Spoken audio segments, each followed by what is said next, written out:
que posteriormente se convertirá en una investigación concluida. Hay dos aspectos que nos quedan pendientes para concluir el segundo capítulo y eso me preocupa un poco, porque deben ustedes avanzar ya sus variables. Esos dos aspectos son las variables y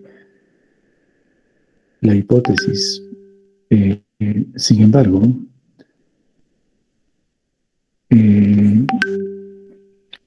hay otros aspectos que deben tomarlos en cuenta también, que son parte justamente del curso del seminario de tesis. Entonces, antes de hablar de variables, hoy quiero conversar con ustedes el tema del plagio o de las coincidencias, porque es otro aspecto que necesariamente van a revisar en su proyecto de investigación y que deben ustedes considerar de que no suceda, ¿no? Eso vamos a conversar ahora. Voy a compartir lo preparado. A ver, ¿se visualiza la lámina? Sí, doctor. Sí se ve la pantalla. Gracias, muchas gracias. Antes de grabar la clase, pues les comentaba que nos falta conversar de variables e hipótesis en esta segunda parte del curso. En cierta forma, se supone que todos ustedes manejan ya la identificación de las variables, el tipo de variables, la medición de las variables, y espero que estén avanzando. Conmigo vamos a repasar esos temas. Sin embargo, lo que estamos viendo en las últimas conversaciones, tanto la redacción, la búsqueda de información y ahora las consideraciones para evitar que nuestro trabajo de investigación sea considerado como una copia, un plagio, son importantes de conocerlos porque ustedes están escribiendo, están redactando vuestro proyecto. Entonces tienen que hacerlo bien. Y ya no va a haber otra oportunidad. En el siguiente curso, en tesis 2, en realidad nos vamos a dedicar íntegramente a la ejecución, ¿no? Y claro, las revisiones van a estar orientadas ya a la redacción, vamos a pasar el turnitin y todo eso. Pero es mejor corregir ahora o escribir bien antes de tener que corregir todo. Esos son los argumentos por los cuales comparto con ustedes estos temas. Bien, entonces dicho este comentario, ahora sí no valía la pena grabar eso. Vamos a iniciar nuestra grabación con vuestro permiso y revisaremos qué cosa es plagio y qué podemos hacer para evitarlo.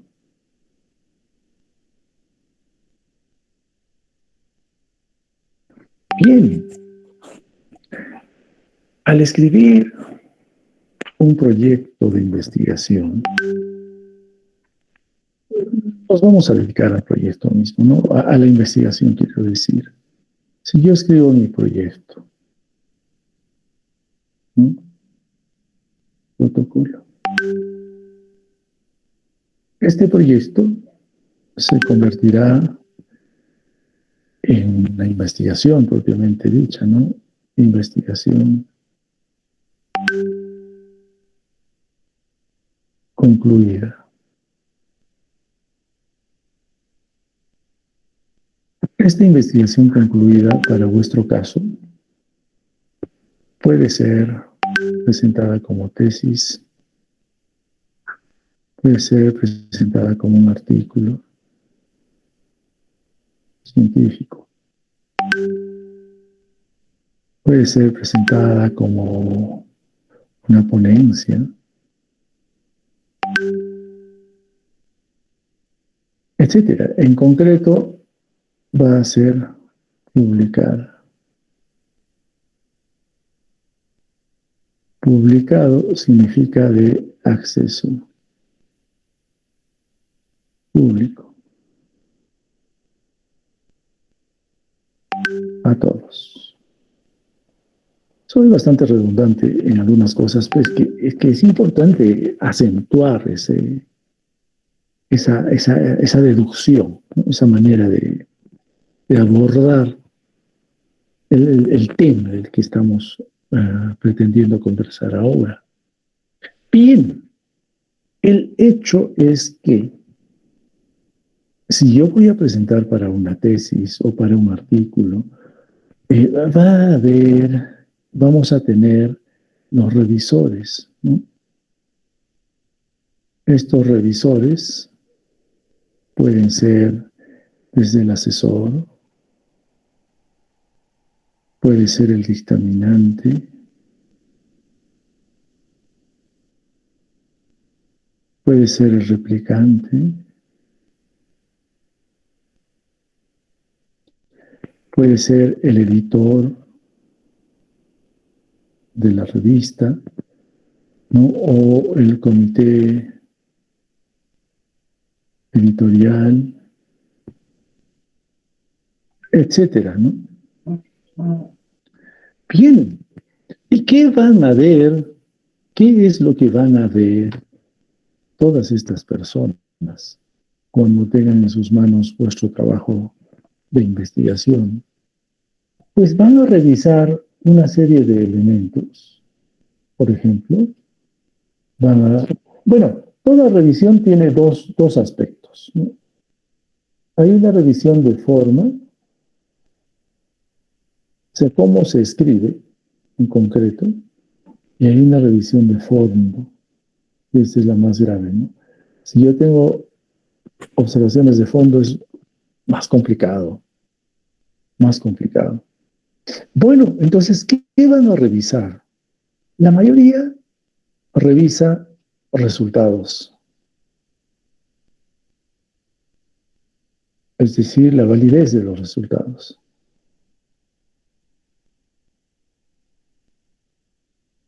En otras palabras, ¿es válido o no es válido? ¿Sirve o no sirve? Luego revisan la metodología. ¿Se usó adecuadamente la metodología o no? Y luego revisan las coincidencias, que a veces es lo primero que se revisa, las coincidencias. Es decir, lo que agresivamente nosotros llamamos plagio. Agresivamente, es agresivo, es una palabra agresiva. Si te dicen tú has plagiado, es agresivo. Sobre todo para quien no lo hace, ¿no? Y si alguien lo hace, pues asumirá con o sin vergüenza el hecho de haber plagiado en cualquier circunstancia. Bueno, entonces, en esta conversación pretendemos revisar cómo puedo yo escribir sin plagio.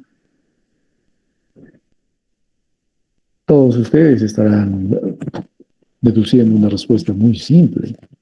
La respuesta simple simplemente es sin plagiar. No voy a plagiar, no voy a copiar. Lógico, lógico. Sin embargo, dada que la revisión del plagio es a través de un software, el software no identifica, pues, los elementos que son necesarios copiar versus los elementos que sí se han copiado adrede. Y hace un resultado porcentual de todos los plagios o coincidencias que existen. Eso tenemos que evitar. Recordando que plagiar en concreto es, pues, la apropiación de material intelectual de otra persona y que la muestro como si fuera mía. Ese es el problema y eso no debe suceder. Ahora, Como ustedes han visto y recordarán, todo el contenido de la primera parte del marco teórico en realidad consiste en eso, en copiar los conceptos que yo estoy utilizando de cada una de mis variables, la teoría que estoy desarrollando del tema de investigación, los títulos, conclusiones, resultados de los trabajos de investigación que yo estoy considerando como antecedentes también son una copia. No estoy yo inventando algo, ni está saliendo de mi propia deducción intelectual, no mental. Por algo es un marco teórico. Bueno, en todo caso, lo que tengo que hacer es considerar estos elementos de tal manera que no se consideren como un plagio o una copia. Porque, como verán, el plagio, pues, en concreto, es un acto fraudulento, es un fraude, es un engaño, ¿no? El detalle es que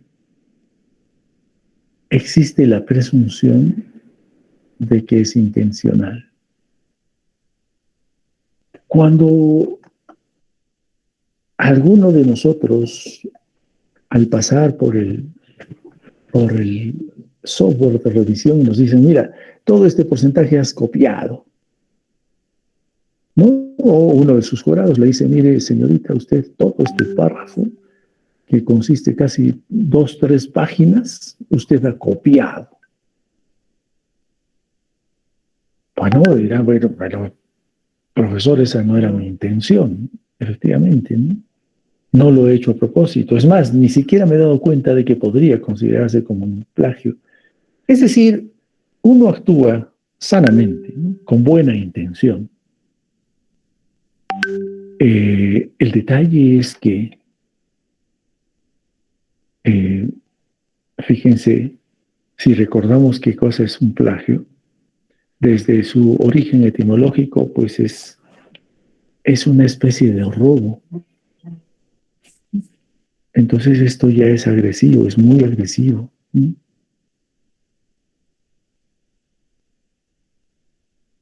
La Real Academia de la Lengua Española dice que plagiar es copiar y apropiarse de esa copia como de uno.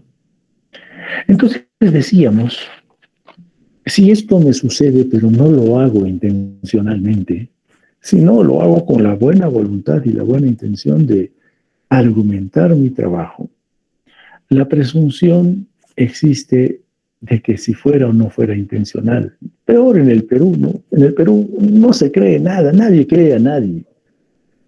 Es terrible. Pero en investigación debemos ser serios. Miren, si no hay intencionalidad, no hay falta. Si yo demuestro que no he hecho intencionalmente, no he cometido la falta realmente. Sin embargo, si hacemos la comparación con un accidente, el conductor de este auto y el conductor de esta moto, les aseguro que ninguno ha querido que suceda el accidente. El auto no quiso arrollar a la motocicleta y la motocicleta o el motociclista no quiso ser arrollado, eso es casi seguro. Entonces no ha habido intención, no hay intención, pero el daño existe. Con lo que quiero decir es que por mucho que tú digas, yo no quisiera, yo no hubiera querido, no fue mi intención, pero está hecho. Ese es el punto. Entonces, bajo nuestra perspectiva médica, la idea es que el enfermo no venga enfermo al consultorio, es decir, que la persona no se enferme. Esa es la idea original. Y si se enferma, pues intervengo y lo recupero. Es igual aquí. O sea, la idea es no dar indicios de que estoy plagiando o copiando, de tal manera que no hay elementos que me puedan acusar o hacer una observación de copia. Ese es el punto.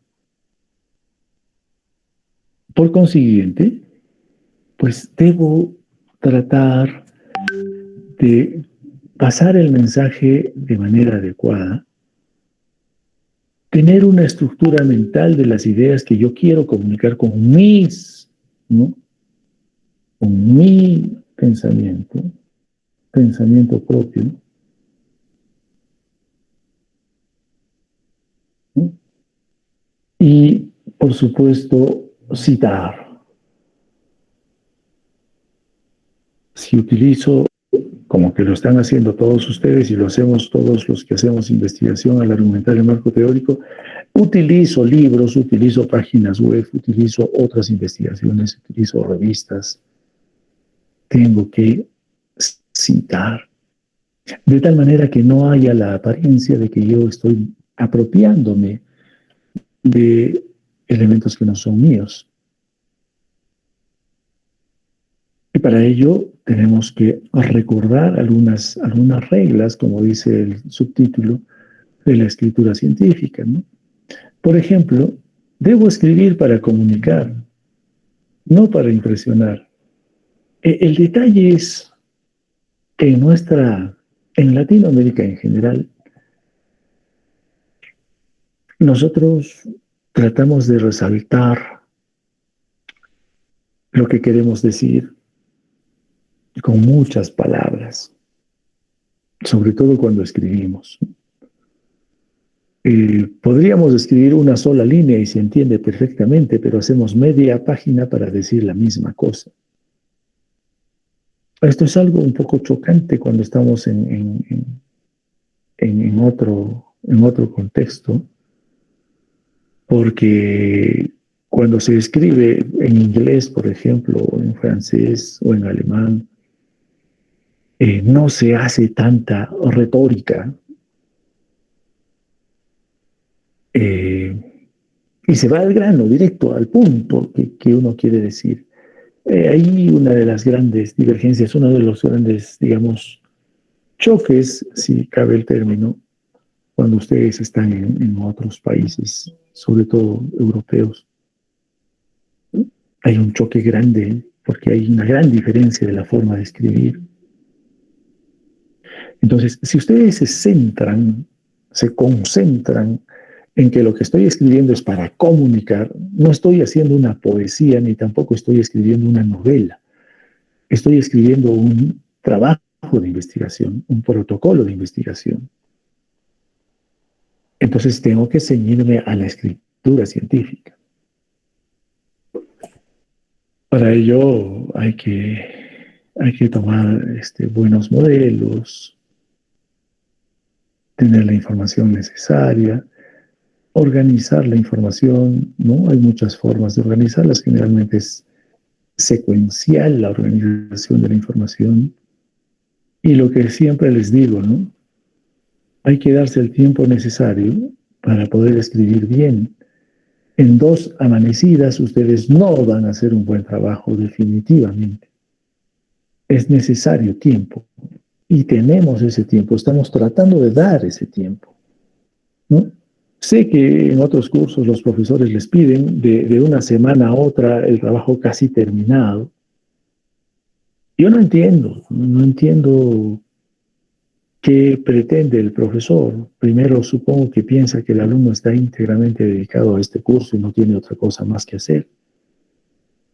Y segundo,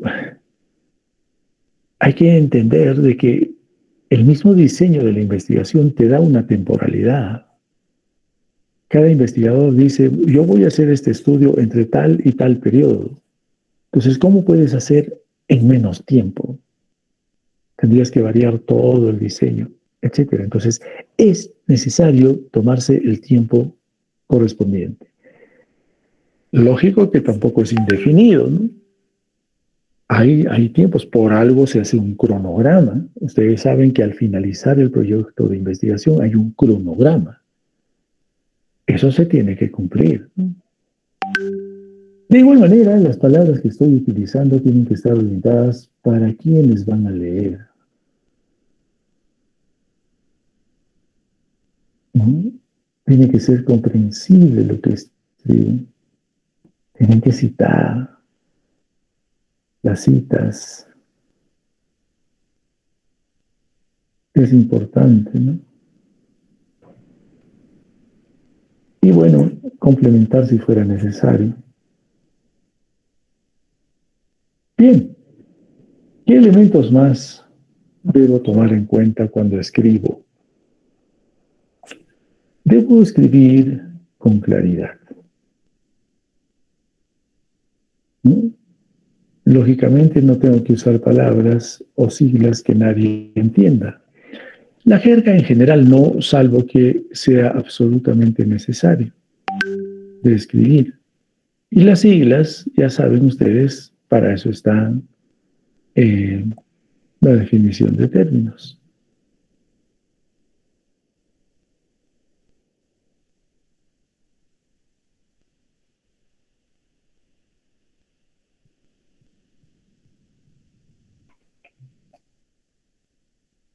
Hay que ser concreto.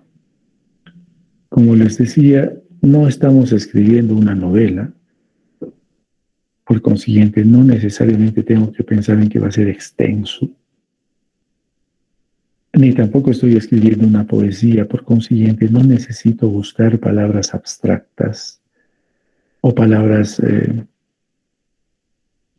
que sean, que pretendan representar una realidad, pero de una manera poética, de una manera abstracta en general. No necesitamos eso en una investigación. Son palabras directas, concretas, con el concepto bien definido. Hay que escribir de manera sencilla.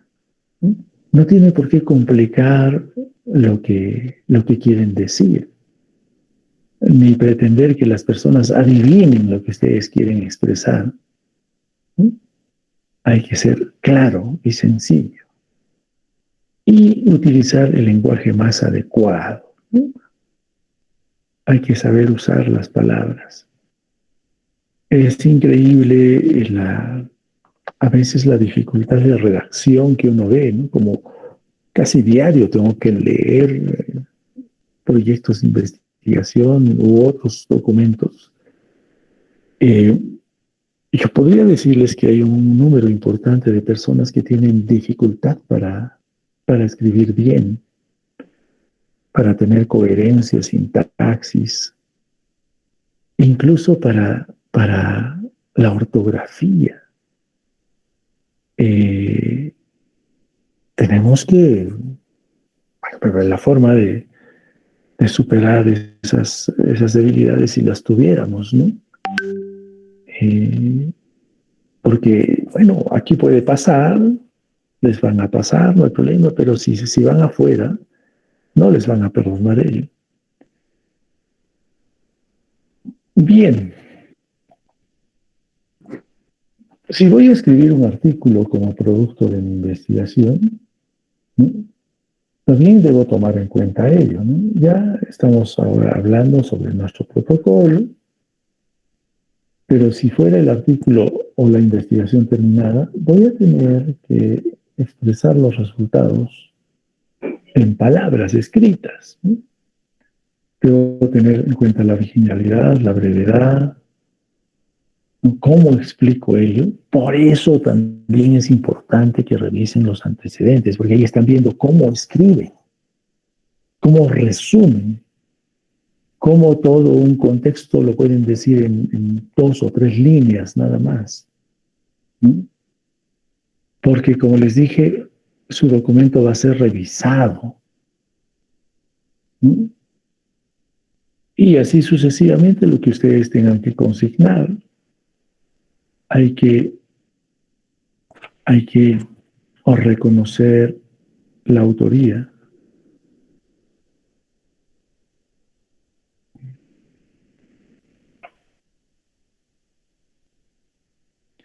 Entonces, en las citas que yo considere en mi trabajo, debo consignar fuentes verificables. Porque, como les digo, si no usara un software, supongamos como lo hacen algunos editores, no pasan por un software, se van de frente a la fuente y eso hemos hecho siempre. Al menos quien les habla siempre he hecho eso, antes de que haya el Turnitin, antes de eso. Supongamos una clase de investigación similar a la que estamos haciendo, pero de hace unos 10 años. El contenido es parecido, la metodología es distinta. Y si yo quiero verificar sus fuentes, realmente uno se toma el tiempo de entrar y buscar esa bibliografía que consignan al final del trabajo.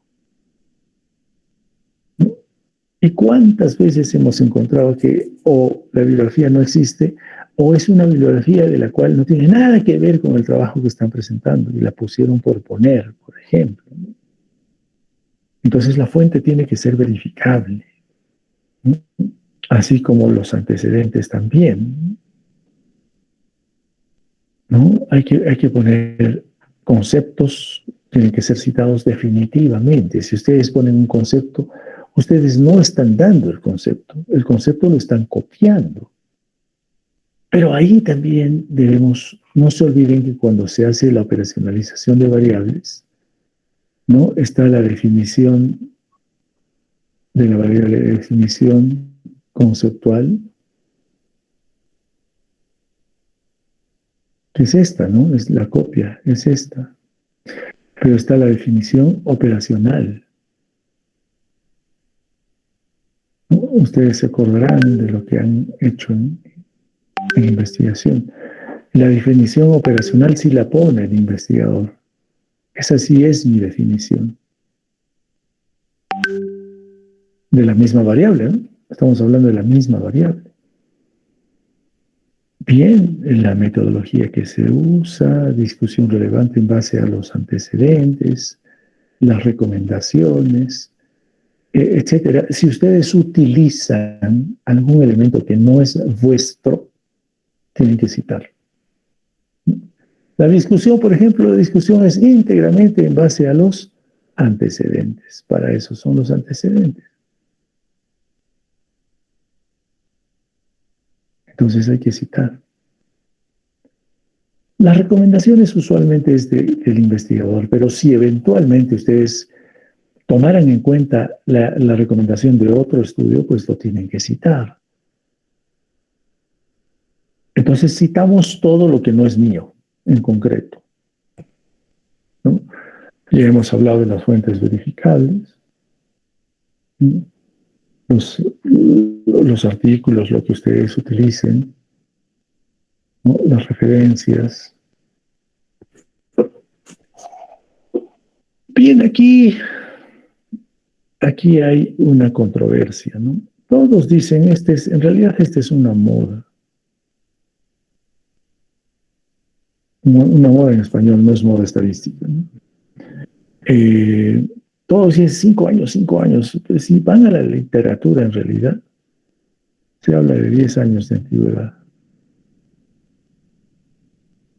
Pero como acá somos exquisitos, yo quiero que presentes de 5 años.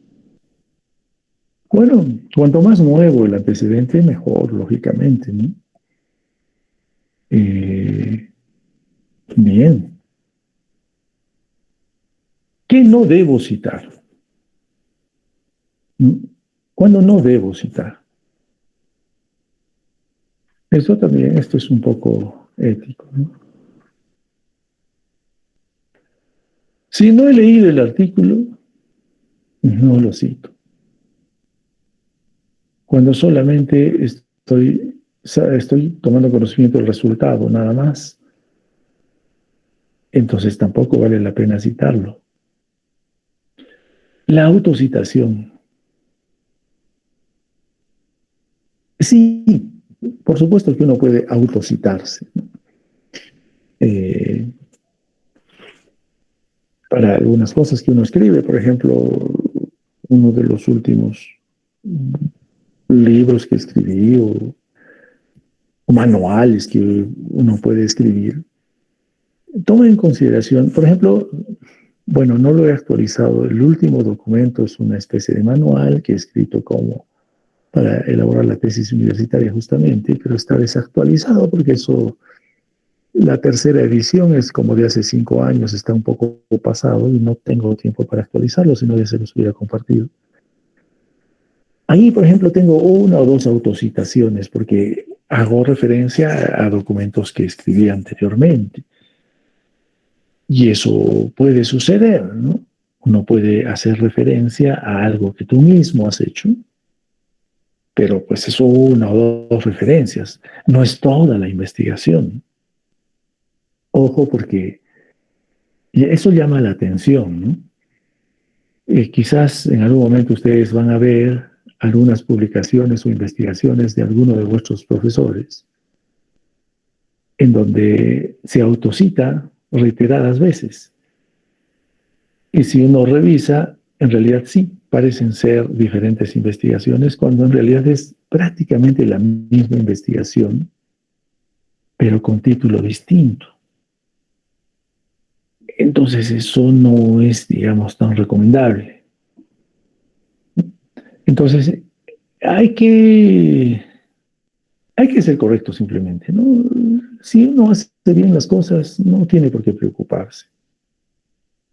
Bien, entonces estos son también algunos de los elementos a recomendar para no equivocarse. Ahora, también ustedes saben que utilizamos en medicina, en ciencias de la salud en general, el estilo Vancouver. Porque eso es lo que nos exigen. Si ustedes mandan a nivel internacional, siempre les van a pedir estilo Vancouver en investigaciones de medicina, ¿no? Entonces tiene sus características, hay que revisarlas. Seguramente muchos de ustedes tienen en su software de Word, está o debería estar, o en todo caso se instala, el estilo Vancouver. Casi todos tienen estilo APA. Claro, no está mal, ¿no? O sea, se puede también trabajar con el estilo APA. Pero el problema es que eso no les va a servir para afuera, ¿no? Entonces, mejor es de una vez trabajar en Vancouver. Y se hacen las citas en Vancouver, tienen sus propias características. Es más, en la página, en el aula virtual, en la última parte, hay algunas recomendaciones para escribir en Vancouver si necesitan usarla. Ahí está, ¿no? A disposición de ustedes. Bien. Bueno, también hay otros, ¿no? Muchos de ustedes utilizan Zotero para sus citas. Está bien también, o sea, no podemos decir que está mal. Cuando hablamos de Vancouver, simplemente decimos que es recomendable utilizar Vancouver. No es obligatorio. Bien, entonces la idea es impedir que mi trabajo sea considerado como un porcentaje importante de copia, de haber sido copiado. Sobre todo, por supuesto, sobre todo si no he copiado, si no lo he hecho intencionalmente. Otra cosa es que el investigador conscientemente agarre todo un párrafo, toda una página, o todas 2 páginas, agarro y lo copio, hago literalmente copy-paste y pues más flagrancia no podría haber. ¿Y cuándo sucede eso? Cuando no tienen tiempo. ¿Y cuándo no tienen tiempo? Cuando dejan para el final hacer este tipo de cosas, ¿no? Por eso desde la primera clase les dije, por favor, vayan avanzando. Y por eso reitero una vez más con 2 amanecidas, imposible que hagan esto. Si lo hacen, van a hacer así, copy, pega, copy, pega, copy, pega, y no es lo correcto. Entonces, lo que se hace cuando se busca ya las coincidencias, yo prefiero llamar coincidencias, ¿no? Siempre tenemos que empezar por presumir que las cosas se han hecho bien, ¿no? Bueno, son formas de actuar y formas de abordar los problemas. Mientras hay un grupo de personas que sí va con mala intención porque dice, aquí todo el mundo hace mal las cosas y ya va con esa predisposición. Pero otros vamos con la predisposición de decir, todos hacen bien las cosas, pero tengo que comprobarlo, ¿no? Entonces es mejor hablar de coincidencias.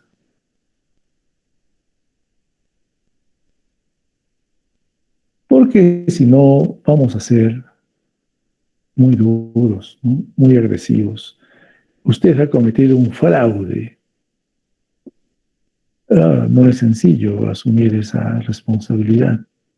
Usted se ha inventado datos. A propósito, a propósito. En nuestra universidad y en nuestra facultad de medicina, ha habido un grupo de jóvenes que han pretendido graduarse con trabajos de investigación, con datos y resultados inventados. Y se ha descubierto eso. Ha sido escandaloso, ha sido fuerte el problema que hubo en su momento. No hace mucho. Y por supuesto se les ha sancionado a esos jóvenes. Imagínense, y al momento de graduarse, incluso uno de ellos se graduó.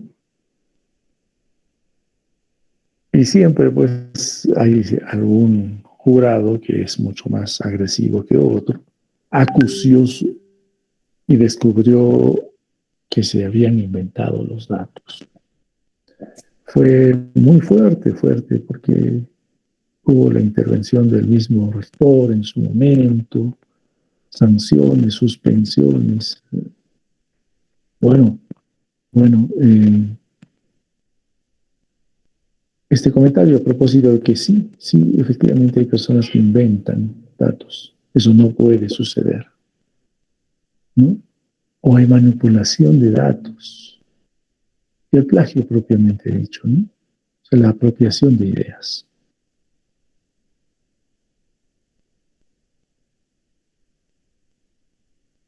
Entonces también hay un plagio de ideas solamente.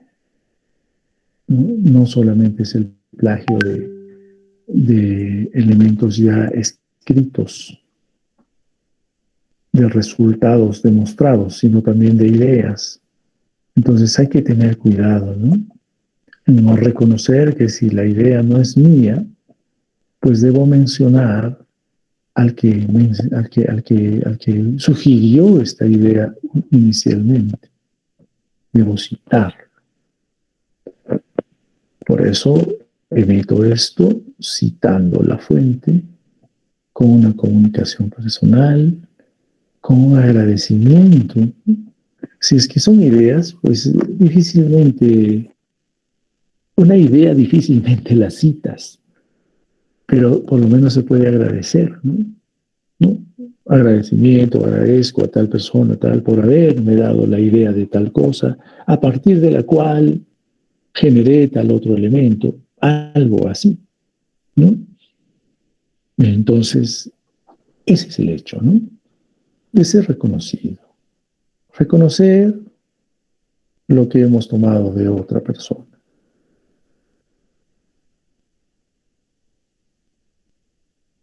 En el caso del texto, el uso de las comillas son fundamentales. Copiar una parte del texto de otra fuente sin darle el crédito a su autor y sin poner el texto entrecomillado se considera como un plagio. Copia de una parte de un texto o de más fuentes, insertando o y suprimiendo una o más palabras, o sustituyéndolas por algún sinónimo, y no dar crédito al autor, ni poner comillas, también es un plagio. Si hacen un fraseo o un parafraseo, deben poner las comillas y deben poner la referencia. Es importante.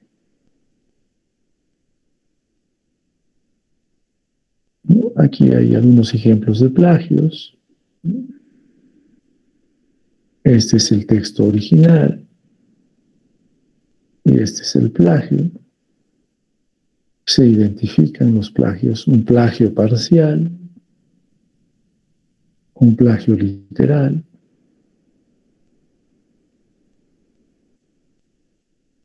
Ahora, ¿cuándo uno sospecha de plagio? Los que estamos habituados, acostumbrados a revisar investigaciones con frecuencia, y realmente quien les habla, casi todos los días tengo que revisar investigaciones.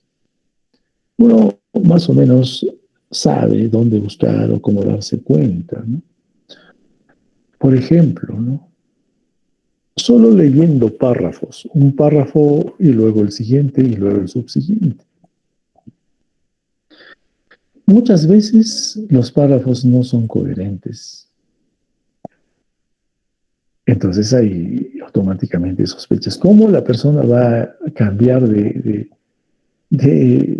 manera de expresar su trabajo de un párrafo a otro. El uso de las personas. En un párrafo dice, cuando hice la investigación, tal cosa. En el siguiente párrafo dice, mientras hacíamos la investigación, en otro párrafo puede decir, los que hicieron la investigación, es decir, no hay una definición, no sabes quién hizo finalmente. Eso es otro elemento importante. Y el estilo de la redacción, ¿no? De igual manera, uno tiene su estilo. Ustedes se habrán dado cuenta que cuando ustedes escriben, cada uno tiene su forma de escribir. Entonces, esa forma de escribir se mantiene constante todo el trabajo, ¿no? Todo lo que escriben es más o menos bajo una constancia, ¿no?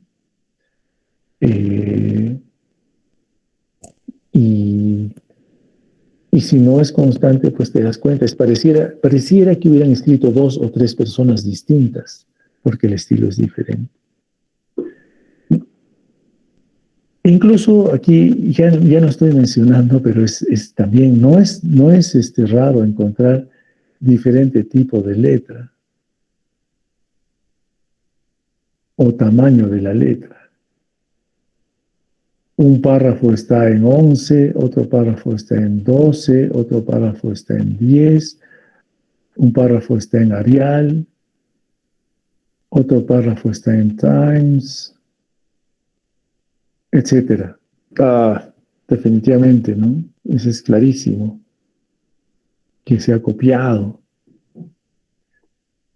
O cuando encuentras palabras raras, ¿no? Palabras raras que no la entiendes. No la entiendes porque no se usan aquí. De hecho, lo copiaste, ¿no? No se me ocurre en este momento, pero por ejemplo, en el Perú, cuando hablamos de costo, siempre decimos costo o costos, ¿no? Cuando hablamos de economía. Pero en España, sobre todo, dicen coste o los costes, que significa lo mismo, pero en Perú no utilizamos coste. Y tú empiezas a encontrar, dices, definitivamente esto viene de otro lado, ¿no? Por ponerles un ejemplo.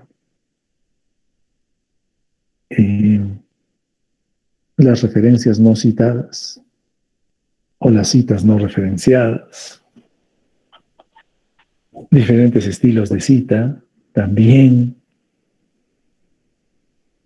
citas muy antiguas, o sobre todo en idiomas no tradicionales, ¿no? En idiomas igualmente poco frecuentes, digamos, ¿no?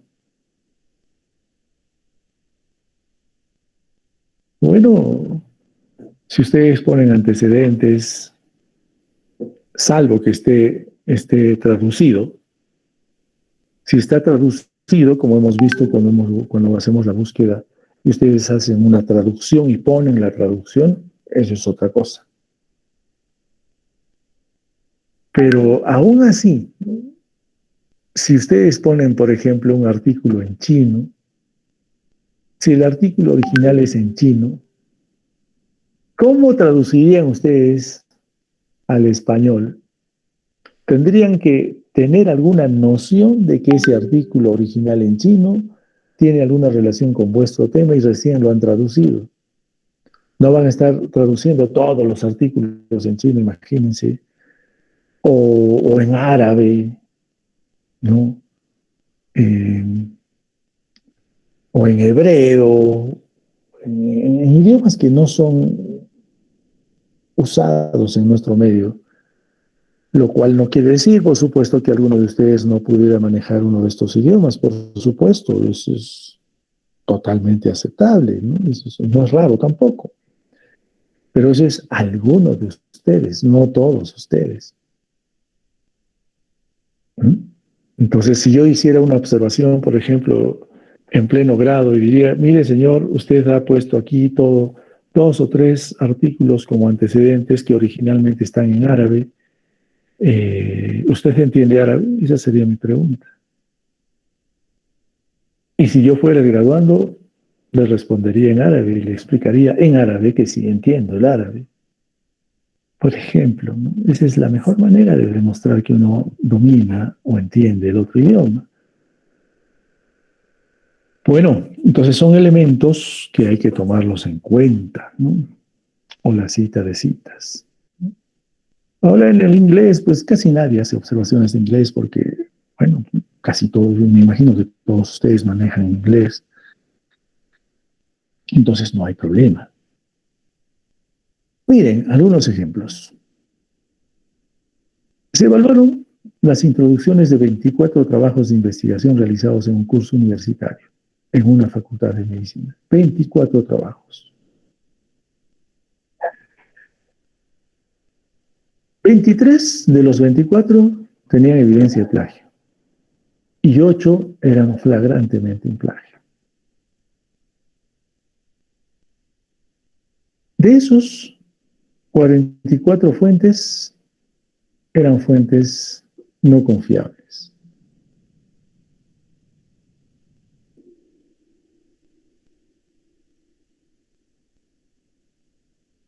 Se evaluaron 33 tesis de medicina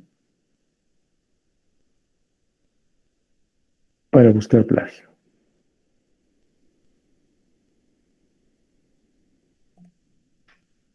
Se evidenciaron que 27 de esas 33 tenían evidencia de plagio.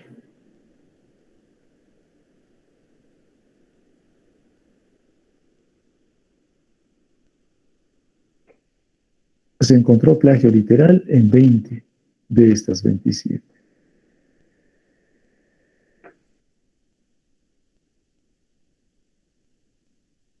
Algunas tesis tuvieron como asesor a un docente que nunca había publicado ningún artículo. Y eso te da cierta desconfianza.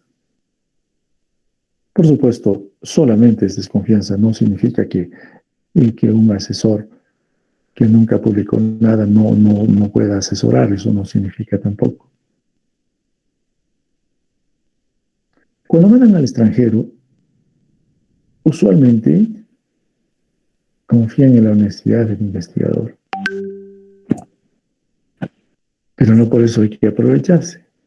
No usan software, hay una detección manual. Entonces, estos editores, si encuentran plagio a pesar de la confianza que dan, hacen una comunicación al investigador o al autor. Le dice, señor, señorita, se han encontrado estas evidencias de que usted ha copiado en el artículo que ha mandado para la publicación. En su mayoría, si han mandado para publicar, imagínense, es por desconocimiento. Si yo fuera consciente que he plagiado, que he copiado, ¿cómo voy a mandar para publicar mi trabajo?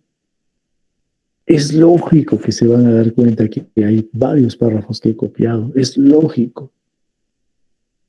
Entonces, el único que se va a desacreditar soy yo. No me atrevería a mandar un artículo para que se publique si gran parte de ese artículo lo he copiado. Ahora, es un problema mayor cuando hay reincidentes, ¿no? Ahora la pregunta, si ya me han descubierto que he plagiado, ¿qué me van a hacer? ¿Qué me pueden hacer? ¿Me sancionarán? Y si me sancionan, ¿cuál es la sanción? Podríamos preguntarnos. Bueno, para empezar, si yo he copiado, a ver, si yo he copiado, es un problema ético, ¿no? Vayamos al plagio simple, común y corriente. Cuando ustedes dan sus exámenes, más todavía ahora que es un examen virtual, pues el profesor sabe de que se pasan las preguntas, de que discuten las preguntas, de que pueden dar en grupo. Y por eso todos tienen la misma nota, ¿no? Igualita, las mismas notas todos.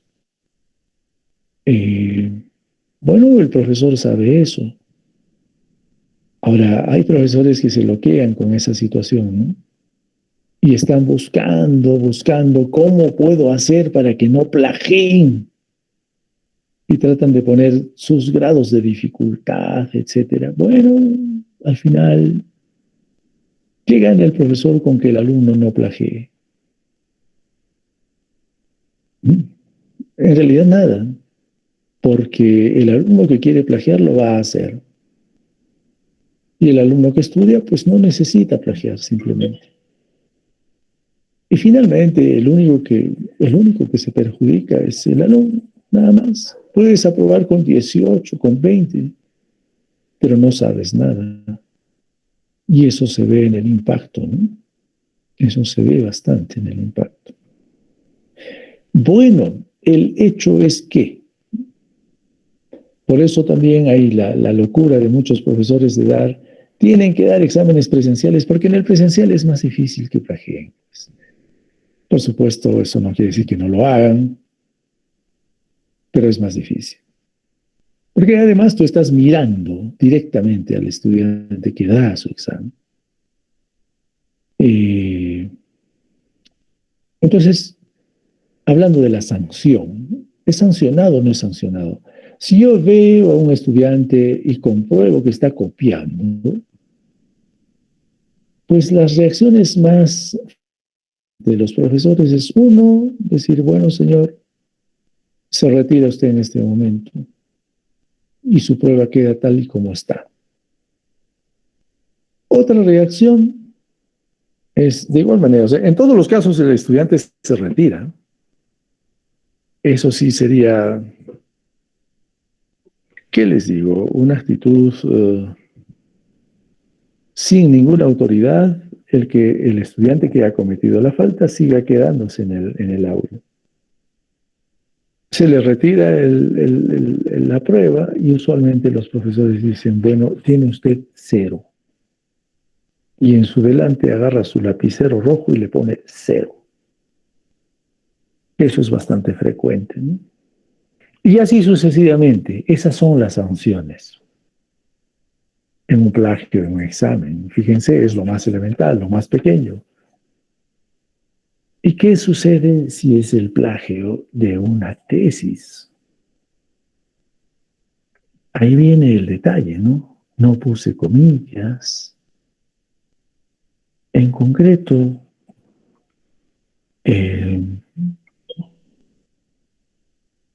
es pues un problema ético. Es un engaño. Estoy contraviniendo todos los preceptos que la universidad dice para el estudiante. Bueno, como les digo, eso ya es cuestión de cada uno. El gran problema es en el impacto, ¿no? ¿Qué pasa en el impacto? Ustedes saben que los indicadores, hay indicadores de resultado, y el resultado, si usted tiene más de 14, usted aprobó. Aprobó el curso, aprobó el examen. Pero el impacto no tiene una nota. El impacto va a medir si usted sabe el tema. Y va a depender del curso también, ¿no? Cuando usted tenga al paciente frente a usted en una situación crítica, puede usted resolver el problema. Cuando usted prescriba un medicamento, si no tiene la posología adecuada, si no sabe la farmacología o la farmacomimética de ese medicamento, cómo le va a prescribir, etcétera, etcétera. Ese momento se ve el impacto. Si a usted le van a pedir que haga un trabajo de investigación y no va a poder armar su proyecto, y encima usted aprobó con 19, con 18 su curso de metodología, es contradictorio, ¿no? Uno se pregunta y ahí dice, pero ¿cómo aprobó usted con alta nota y usted no puede hacer un proyecto? Por ejemplo. Bueno, esas son responsabilidades ya del estudiante en realidad. Bueno, entonces la sanción es sobre todo ética. Pero hay sanciones éticas trascendentes. Fíjense, por ejemplo, en este caso. 2 estudiantes que fueron sancionados por cometer plagio en forma reiterada. Reclamaron, ¿no? El estudiante reclamó. En su momento existía la Asamblea Nacional de Rectores, que ahora se llama SUNED, y en su momento ratificaron la sanción porque para empezar las fuentes que citaban eran no son confiables, ¿no? O no indicaron las fuentes. Había repetición constante de ideas, formulaciones ajenas, etcétera. Se sancionaron a esos alumnos. Vamos a un nivel un poco más complejo, de universidades de renombre. 5 alumnos, 5, de maestría, hicieron una investigación, una sola. Sin embargo, la universidad detectó que ese trabajo fue copiado, que había un plagio. ¿No? Hubo plagio. Los 5 se juntaron y dijeron, no somos los 5, solamente uno es el que ha hecho el plagio, el que ha cometido ese error. Los otros 4 no lo hemos hecho. Sin embargo, cuando se apeló al Tribunal Constitucional, lógicamente declaró infundado su reclamo y se sancionó a los 5 estudiantes. Por esa razón, ustedes habrán visto en todos mis cursos, siempre los trabajos son individuales. Individuales. Supongamos que les estuviera pidiendo ahora un trabajo cada 5 estudiantes. En primer lugar, ¿cuál de los 5 va a ser realmente el responsable de ese trabajo? Se puede manejar.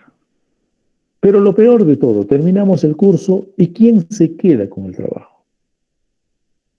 ¿quién va a asumir como propio ese trabajo? ¿Cómo entre los 5 van a definir eso? ¿Van a sortear?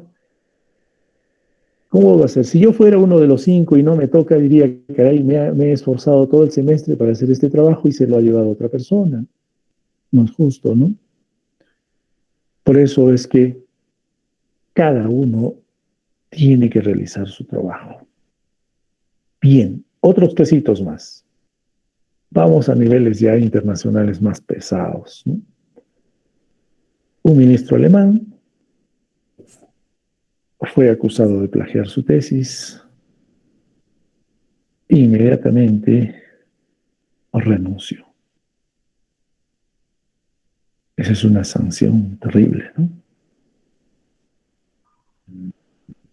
Un presidente húngaro fue acusado de plagio, tuvo que renunciar. En el Perú, uno de nuestros escritores se le comprobó que había plagiado en alguno de sus libros y como buen escritor él dijo, el plagio es un homenaje. Se supone un homenaje al autor original y si tú vas a hacer un homenaje se supone que por lo menos lo tienes que citar, tienes que decir quién es. Bueno, polémico, polémico. Esta otra investigación. La investigadora está en pleno proceso de pedir disculpas públicamente porque, miren, hubo una investigación en células madre en el Japón, todavía el año 2006, ¿no? Y duró tanto que en el 2014 esta investigación fue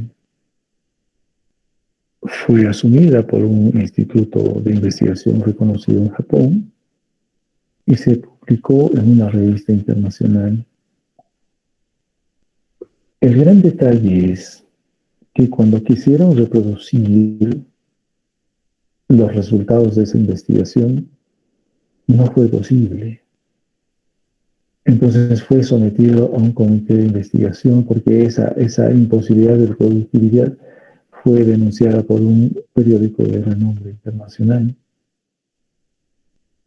De tal manera que siendo japonés, es decir, personas que hacen las cosas con mucha seriedad, y encima un instituto reconocido, se determinó revisar, auditar todas las tesis que se hicieron o todas las investigaciones que se hicieron en ese periodo, que más o menos fueron 280 tesis.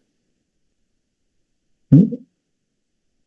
Pero todas resultaron adecuadamente, excepto las de esta investigación de las células madre, porque eran datos falsos. Y cuando se determinó ello, este señor, coautor, investigador, Yoshiki Sasai, se suicidó por esa razón, por la vergüenza de haber participado en una investigación que fue un engaño. Bien, entonces fíjense esas sanciones, ¿no? También cuando colocamos figuras, esta es la radiografía original y esta es la radiografía del plagio. Como verán, este es el texto original y este es un nuevo texto, pero con la misma radiografía, ¿no? Tampoco es aceptable plagio de imágenes. O el autoplagio, ¿no? El autoplagio, ¿no? Cuando yo vuelvo a usar mi propio trabajo de investigación una y otra vez, simplemente cambiándole el título, cambiándole algunas frases, pero en sí es lo mismo, también es un plagio.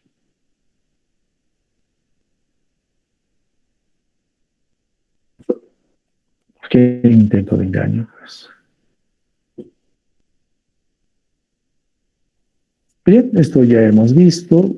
Cuando nosotros vamos a revisar y presumimos que hay plagio, vemos los párrafos, ¿no? Los estilos de redacción de cada párrafo, la secuencia lógica de los párrafos, artículos que no están en las referencias, o referencias de difícil acceso, el uso de buscadores solamente para identificar ello, etcétera, ¿no? U otros softwares para revisar el plagio. Entonces, sí, ahora ya es moderno. En nuestra universidad utilizamos el Turnitin. En realidad, en este semestre yo calculo que va a ser muy difícil pasar por Turnitin vuestros trabajos, pero en el siguiente sí. Más aún considerando que ustedes son 55 alumnos, hay 55 trabajos de investigación en un solo curso, es realmente fuerte, ¿no? Es bastante. Bueno, entonces el Turnitin utiliza nuestra universidad, pero también hay otros, ¿no? Hay diferentes que se pueden utilizar a nivel internacional. El hecho es que estos software los colorean así de otra manera o hacen una identificación. Miren, simplemente buscando en Google, que es lo más elemental que podrían ustedes hacer, detectan el plagio al encontrar el artículo original.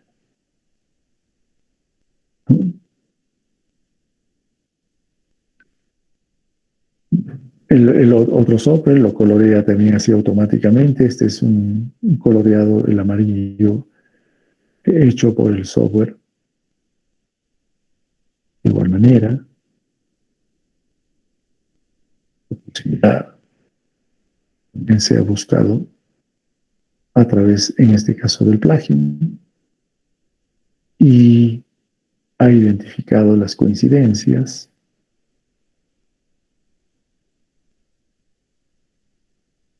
Otra manera, dos coloreaciones diferentes que precisan el plagio. Bien, ¿qué hago para que no sea plagiado? Para que no sea considerado. Primero tengo que citar necesariamente, forzosamente, tengo que citar. Considerar esas citas en la bibliografía necesariamente. Y cuando voy a copiar frases, puedo parafrasear, ¿no? Puedo resumir. El hecho del parafraseo es no cambiar la idea original del párrafo original, valga la redundancia.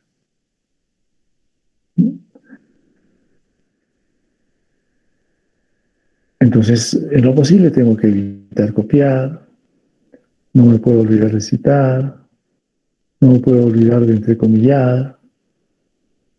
Si he parafraseado, tengo que redactar adecuadamente sin distorsionar la idea original, ¿no? La recomendación, quizás aquí debería decir recomendación.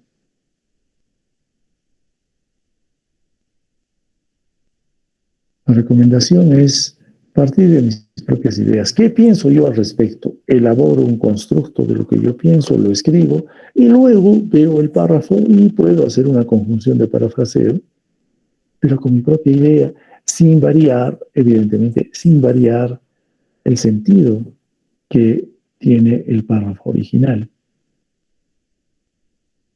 Para ello, tengo que tener mis ideas ordenadas, ideas definidas, debo redactar párrafo por párrafo, ¿no? Si me falta completar información o necesito más ideas para escribir de mejor manera, buscarlas, ¿no? O revisar si se entiende bien, si hay coherencia, si hay secuencia, ¿no? Si he reducido el texto, tengo que verificar las citas, revisar la ortografía, la gramática, y bueno, si tengo acceso, pasar el documento por un detector de coincidencias. O puedo pedirle a otra persona que le dé una lectura y que me dé su opinión al respecto. Bueno, ahí están nuevamente los diferentes buscadores de coincidencias. Y yo podría consignar mis antecedentes de esta manera. Por ejemplo, inicio por poner Rojas Silligham en Vancouver. No me debo olvidar de las comillas. Escribo el título. Escribo la editorial, el año, el volumen, el número de volumen. Y escribo las conclusiones igual entre sus comillas.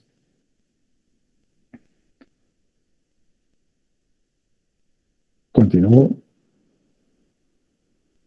si fuera el resumen también, y no me olvido de la cita final.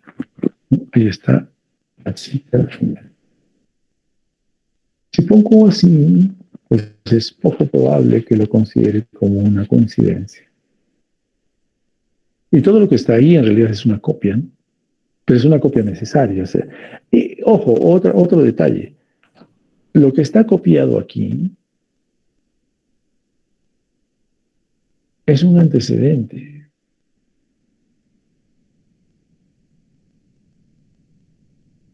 No es idea del investigador.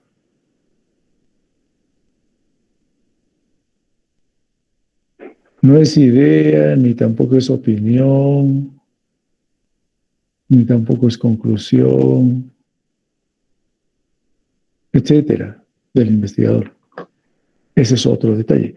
Porque ustedes no pueden copiar, pues, conclusiones, no pueden copiar opiniones, no pueden copiar resultados. Esto tampoco es un resultado, ¿no? No es resultado.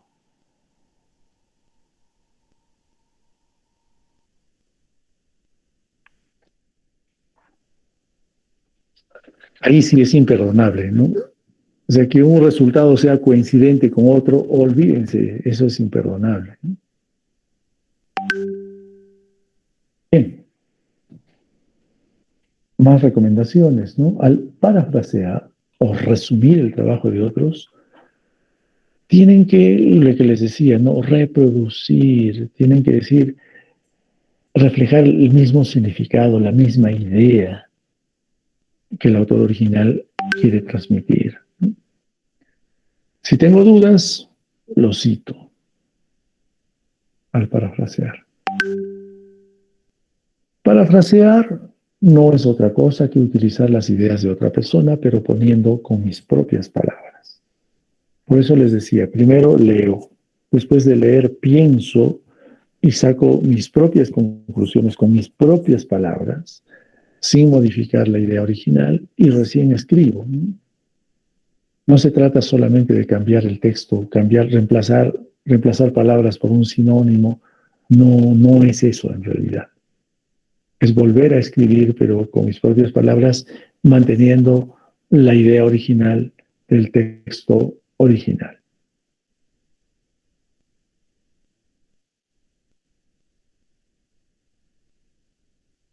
Usualmente se hace un parafraseo incorrecto, ¿no? Como les decía, lo que hacen es usar sinónimos, digamos, ¿no? Si solamente uso sinónimos, pues no es una buena forma de parafrasear, ¿no? No se olviden siempre de citar.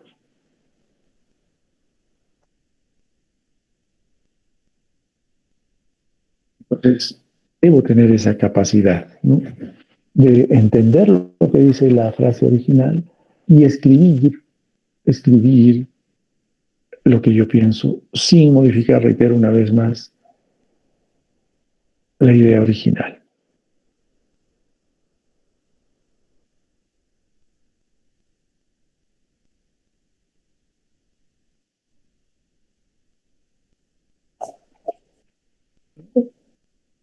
¿Cuándo no debo citar una fuente?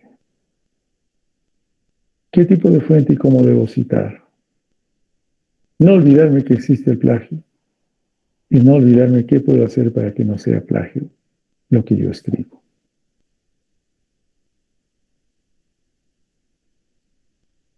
Muy bien. Entonces, seguramente todos ustedes están abundando bastante en su marco teórico, han escrito ya todos los conceptos necesarios, ya tienen sus antecedentes, ya tienen sus términos, hasta ahí hemos avanzado.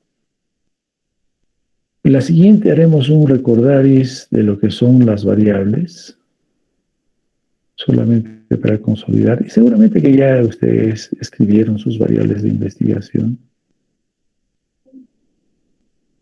Pero en lo que más voy a incidir es en la operacionalización. Porque una vez que hagamos la operacionalización, ustedes tienen que proponer ya su instrumento de recolección de datos.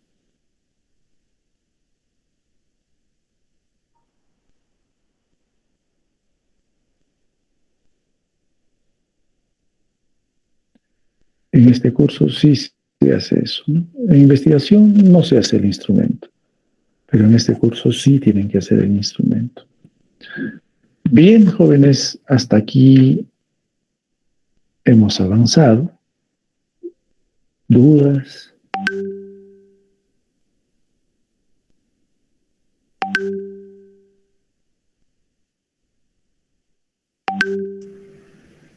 Doctor, buenas noches. Una consulta.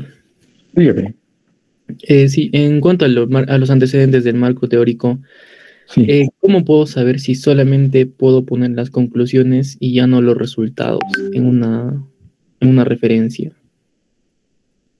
Bueno, esa es decisión suya. No, si tiene usted ambas cosas, pone las dos cosas. Pero hay algunas investigaciones que solamente tienen o los resultados o las conclusiones, y otras publicaciones en donde solo aparece el abstract, ¿no? El resumen nada más. Entonces, usted toma esa decisión.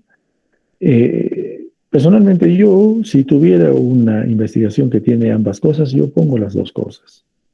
Pero es que además el otro criterio es, si usted escribe tanto los resultados como las conclusiones, ¿los dos van a ser de utilidad para usted al momento de la discusión? O sea, usted va a tener en su propia investigación resultados que tengan relación con esos dos párrafos que usted va a consignar. Si van a tener relación, entonces sí los pongo. Si no van a tener relación mis resultados con lo que está usted consignando en su antecedente, entonces no lo pongo. No sé si he aclarado su duda, señor Cáceres. Sí, doctor. Más que todo era porque desde mi punto de vista colocar las conclusiones me parecía más relevante que los resultados en uno de los artículos. Entonces, por eso más que todo. Claro, justamente. El detalle en las conclusiones, normalmente no hay resultados estadísticos, ¿no? En cambio, los resultados sí, por ejemplo, mencionan OR tanto, intervalo de confianza tanto. Eso es lo más resaltante, creo yo, para el caso de los resultados. Pero si usted ve por conveniente que solamente poner las conclusiones va a ser de utilidad para usted en su discusión posterior, ¿no? Cuando ya ejecute el trabajo, pues entonces lo pone así, ¿no? Sí, doctor, está bien, muchas gracias. Y otra consulta, ¿hay un límite para poner todo el resumen de cada parte de la referencia o es según al investigador? ¿Límite en cuanto a la extensión se refiere usted? Sí, sí, doctor, la extensión de un antecedente. Claro, el límite es el criterio del investigador. Nuevamente le digo a usted y a todos también, ¿no? ¿Qué de lo que estás poniendo va a ser de utilidad para ti posteriormente? Si todas las conclusiones van a ser de utilidad, pongo todo.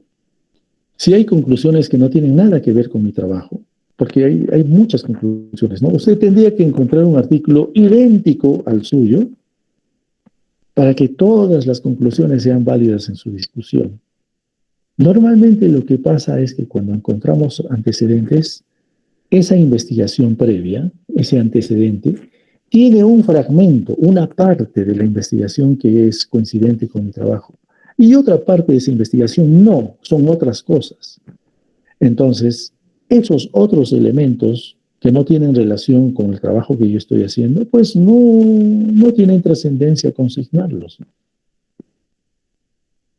Pero, por supuesto, haciendo la aclaración de que hay más conclusiones, pero que no son de interés para la presente investigación, ¿no?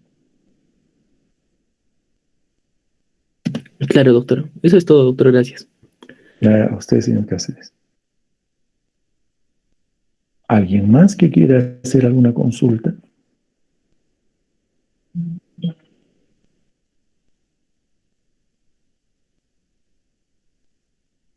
A ver, jóvenes. Doctor, buenas noches. Bueno, más que una consulta es más o menos cuáles serían las fechas de revisión de la segunda parte del avance, doctor. Varios compañeros me están preguntando. Bueno, no he hecho el cronograma todavía, pero primero necesitamos terminar el marco teórico. O sea, tienen que hacer sus variables y la hipótesis, inmediatamente luego empiezo a revisar. Entonces, Está bien, doctor, gracias. Sí, está bien, señorita. Lo que no me acuerdo con precisión es las fechas del segundo aporte, pero está en el aula virtual. Exactamente no me acuerdo. Voy a revisar para la próxima clase, señorita Osorio, y les doy ya una idea un poco más precisa. Pero ahora lo que les digo es, si no hacemos variables e hipótesis, todavía no reviso, porque no tendría sentido revisar. Tenemos que hacer variables e hipótesis, allí sí, necesariamente vamos a revisar.